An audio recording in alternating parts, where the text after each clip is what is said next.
Hello everyone! Welcome to the virtual class of ED301, which is about the teacher and the school curriculum. I am Decent Paulette, and let's all learn together. In this unit, there are four foundations of curriculum. We have philosophical foundation, psychological foundation, historical sociological foundation, and legal foundation. These are our learning objectives. So at the end of the lesson, the students are able to define the four major philosophical foundations that influence curriculum development. Distinguish philosophical foundations through creating a vision board and interpret personal thoughts about philosophical foundations by making a concept map. Based upon fundamental beliefs that arise from one's philosophy of education, curricular decisions involve considerations of several topics and issues. Precisely for this reason, we consider philosophy one of the major foundation areas in curriculum. In this section, we shall explore several different philosophies of education that influence curricular decisions. Studying philosophy helps us deal with our own personal systems of beliefs and values. For example, the way we perceive the world around us and how we define what is important to us. As philosophical issues have always influenced society and institutions of learning, a study of philosophy of education in terms of curriculum development is essential. In essence, a philosophy of education influences and to a large extent determines our educational decisions and alternatives.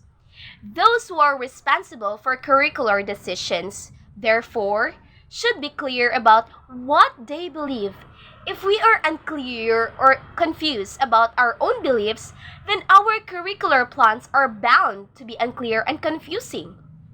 One important step in developing a personal philosophy of education is to understand the various alternatives that others have developed over the years.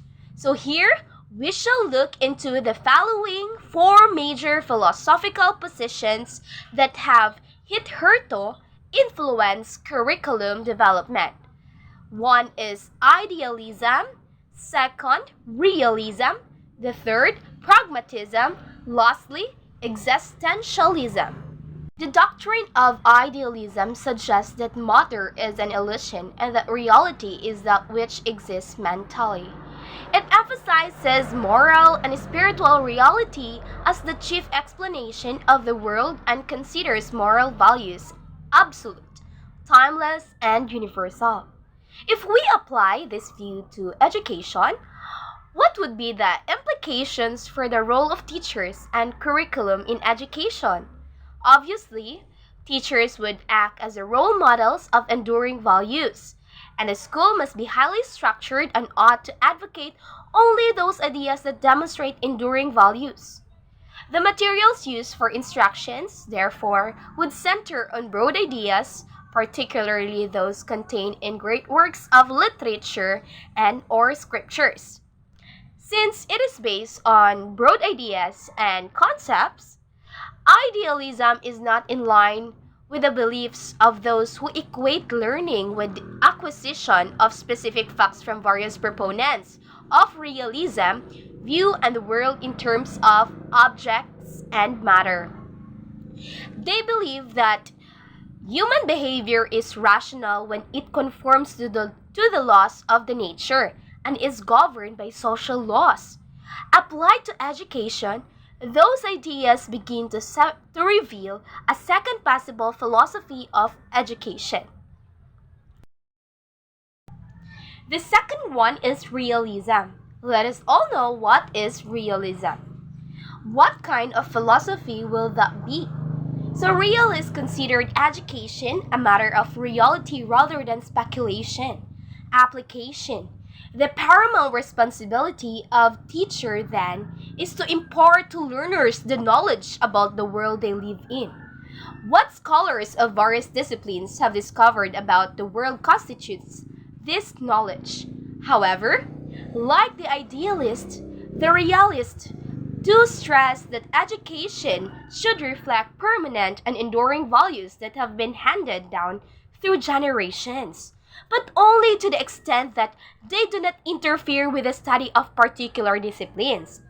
Clearly, unlike the idealists who consider classic ideal subject matter for studies, the realists view the subject expert as the source and authority for determining the curriculum.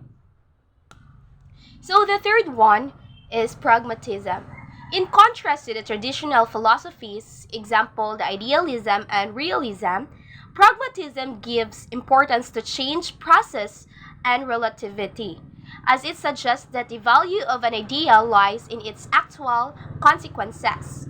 The actual consequences are related to those aims that focus on practical aspects in teaching and learning. This is by Nash 1995. According to pragmatists, learning occurs as the person engages in transacting with the environment. Basic to this interaction is the nature of change. In this sense, whatever values and ideas are upheld currently would be considered tentative since further social development must refine or change them. For instance, at a particular period of time, it was generally believed that the earth was flat, which was subsequently disapproved through scientific research. To consider, therefore, what is changeless or the idealism and inherited the perceived universe or the realism, and to discard social and or perceptual change is detrimental to the overall development and growth of children. You can now visualize how pragmatism would have influenced the framing of curriculum.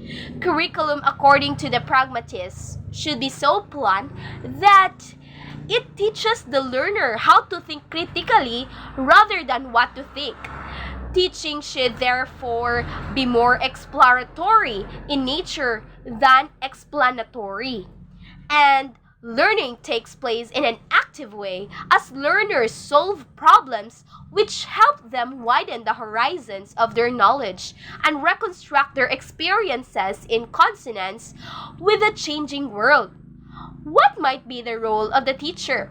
So the role is not simply to disseminate information, but to construct situations that involve both direct experience with the world of the learner and opportunities to understand these experiences.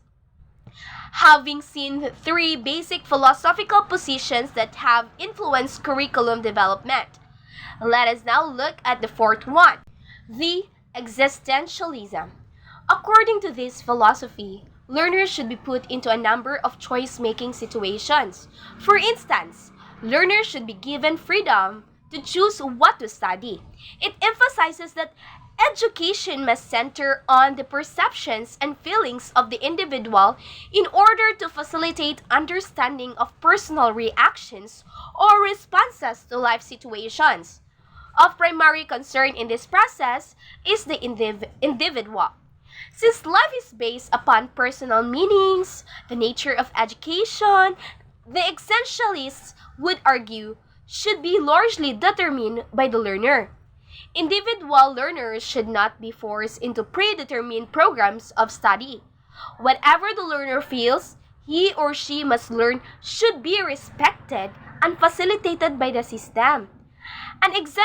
An existentialist curriculum, therefore, would consider of experiences and subjects that lend themselves to philosophical dialogue and acts of making choices, stressing self-expressive activities and media that illustrate emotions and insights.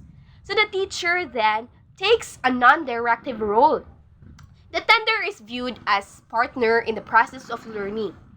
As a professional, the teacher serves as a resource facilitating the individual search for personal meaning, rather than imposing some predetermined values or interests on learners.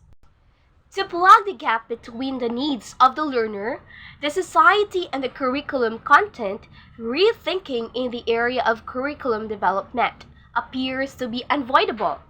What might have been relevant in a particular situation need not necessarily always be so. In essence, social changes demand changes in the existing pattern of education. The inherent potentiality of the system of distance education enables it to accommodate and cater to these changes. It should be clear from the above discussion that, by and large, in operational terms, both pragmatism and existentialism find ample expression in open distance education.